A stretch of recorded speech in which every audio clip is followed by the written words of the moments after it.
দেশে থাকতে হাজারো একটা স্বপ্ন ছিল। আমি প্রবাসী হব, 1,000 টাকার মালিক হইব। এই প্রবাসী মাটিতে আইসা 1,000 টাকার মালিক তো হতেই পারলাম না, কিন্তু 1,000টা কষ্টের মালিক হয়ে গেলাম এই প্রবাসী মাটিতে আইসা।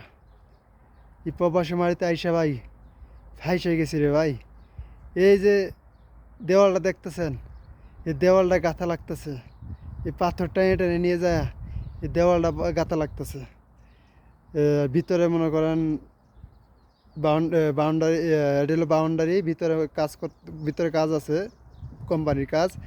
এই যে এই বাউন্ডারি বানতে হইতেছে। এ হলো প্রবাস। একটা পাথরের ওজন 15 থেকে 20 কেজি ওজন একটা পাথর।